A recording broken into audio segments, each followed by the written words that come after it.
Hey guys, welcome back to a power session with the champion principal.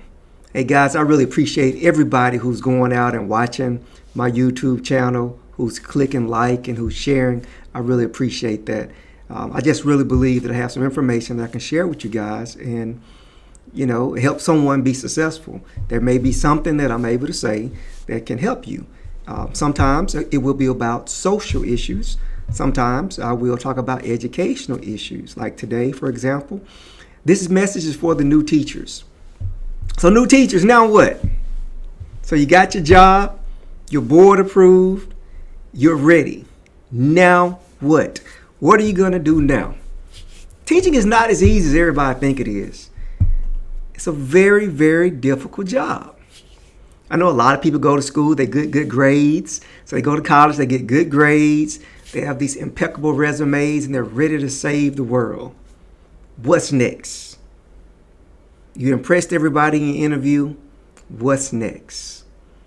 You have 25 students who are going to be waiting on you on day one, ready for you to give them good instruction, ready for you to teach.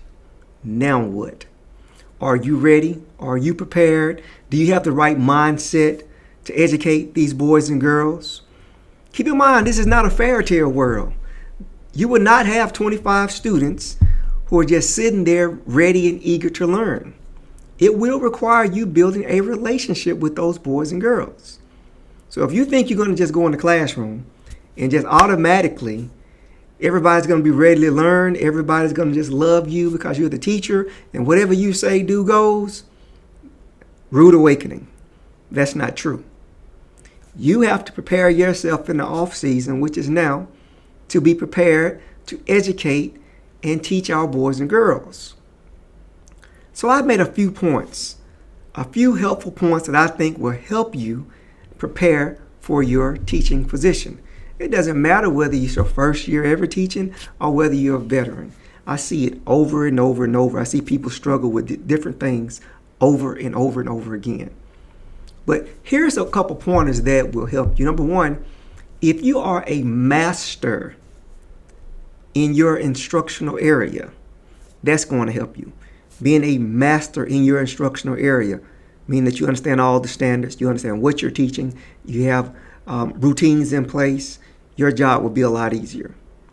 If you learn who you're teaching, learn as much as you can possibly learn about who you're teaching, learn their demographics, their background, where they're from, what they like, what they don't like, the music they like, on and on and on.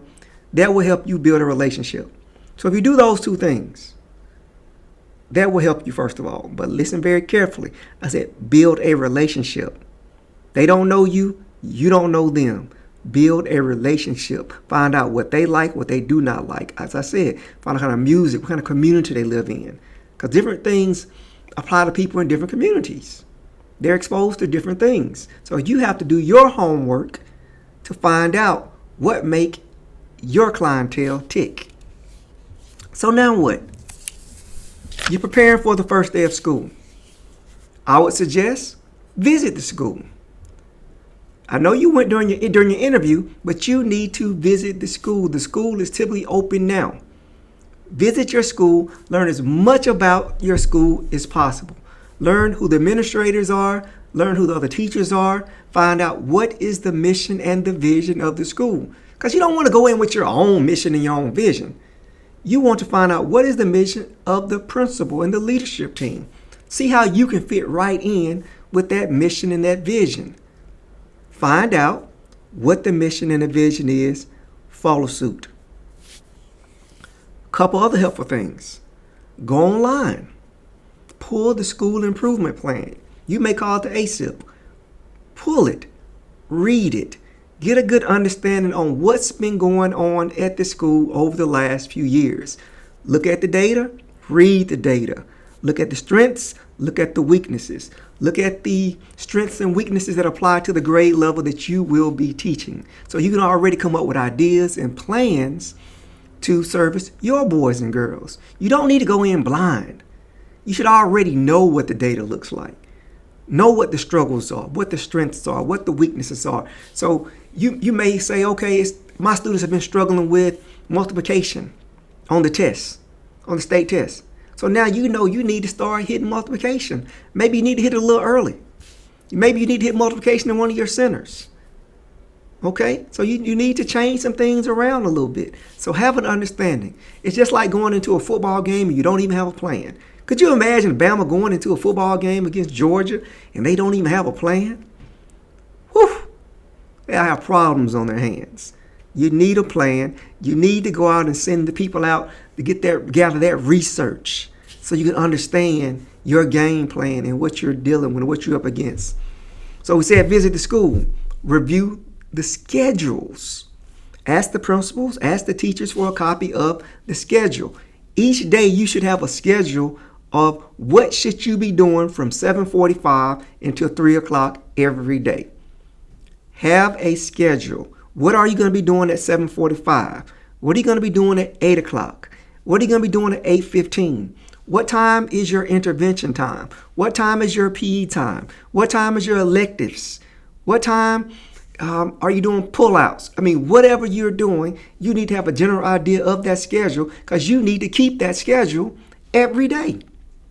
Students like schedules, they like routines. It's best for you to get a schedule and follow your routines so you can accomplish everything every single day. You don't want to be running around like a chicken with your head cut off.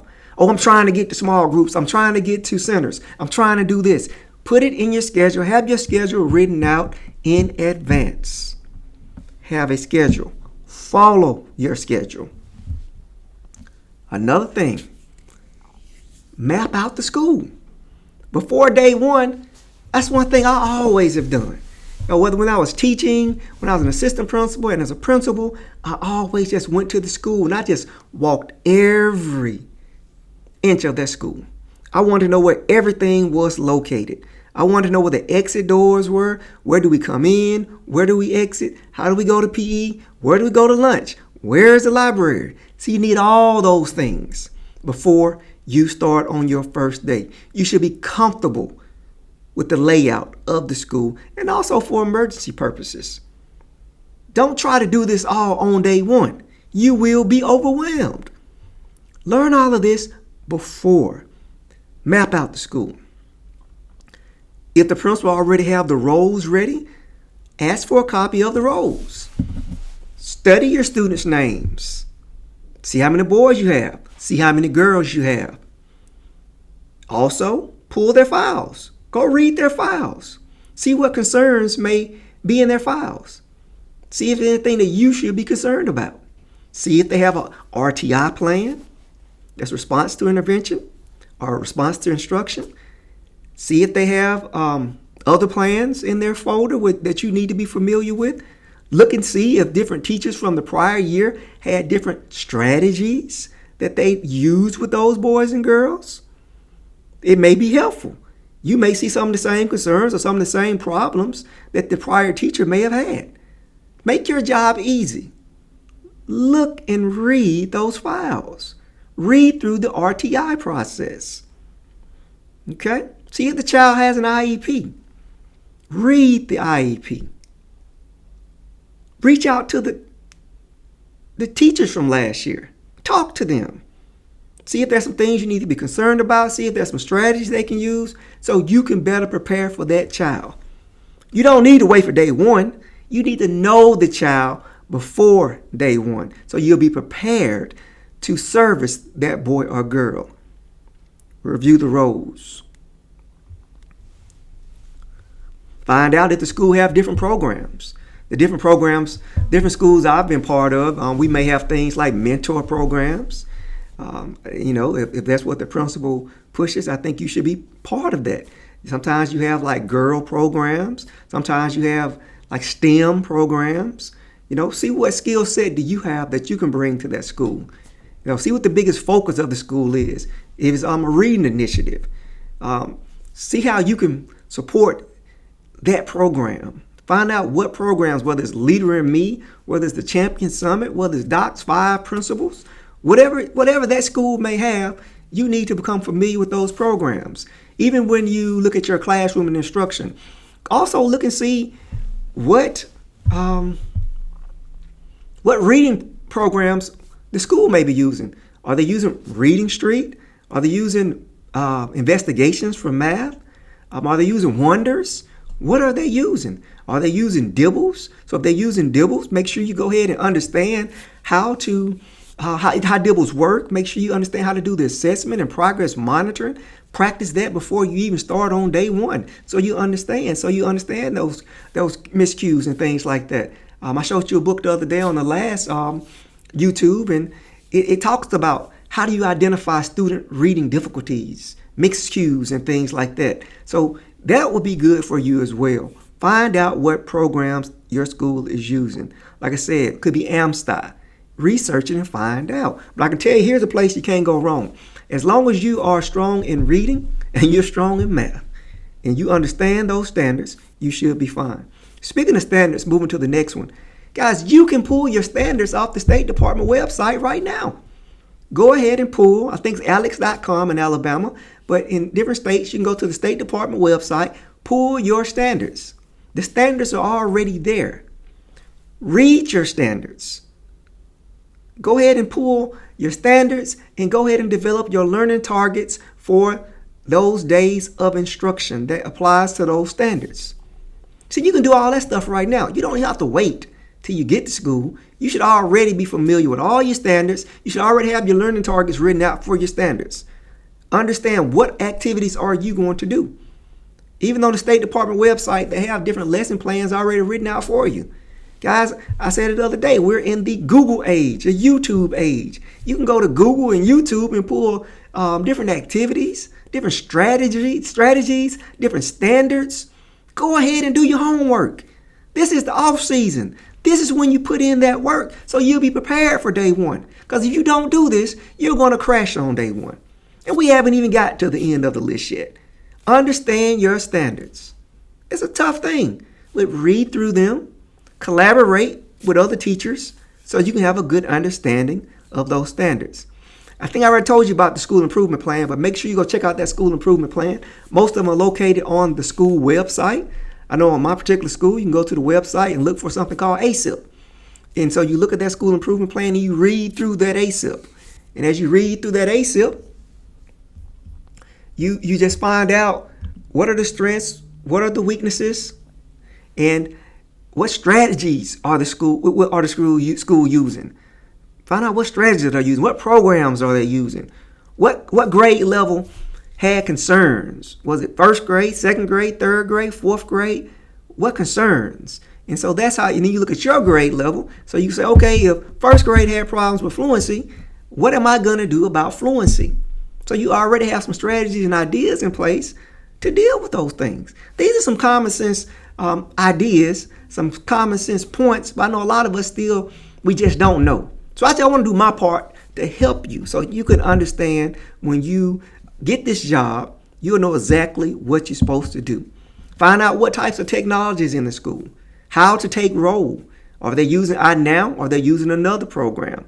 How do you keep grades? Are you putting grades in a iNow program? Or are you putting grades on an old school grade book or whatever computer program you're using? Those are some things that you want to find out as well. Guys, this is the biggest one. Whoo! Classroom management. Classroom management is one of the biggest issues that most new teachers and teachers in general face. I mean, I know it seems easy. It seems like, okay, we're just dealing with little bitty children, so it shouldn't be that hard. Oh, it's very difficult. But this is the thing with classroom management. Guys, you have to take care of yourself first of all. And you have to be physically fit, mentally fit, and strong mentally and ready to go into that classroom. Number one, understanding your content. Number two, understanding the students who you're teaching. You have to understand your demographics and understand those boys and girls who you are teaching. Throw out the books. Now, if you just need a book, I'll give you a book. This is one book that I read when I first started teaching. A good friend of mine gave me this book. It's called Champs. And if you need some information about classroom management, you take a look at a book like this, Champs. And even in this book called Champs, it breaks it down. Let me show you something real quick. So take a look in the table of contents. Open up the book, take a look in the table of contents. And a few things that this book focuses on is structure of your classroom. Now, some people may use CHAMP, some people may use COMP. It just depends on which district you work in, but it's all the same. And they all have good points and good ideas and good strategies. But you want to look at it when you first go in your classroom. I already told you one of the most important things is knowing your students, knowing who they are, knowing who you're dealing with, where they're from. People always say, if you don't know me, you can't teach me. It's very difficult to teach people that you don't know and you don't understand. Now, whether you know them, understand them or not, you still push them to the highest level and have the highest expectations because they all can learn.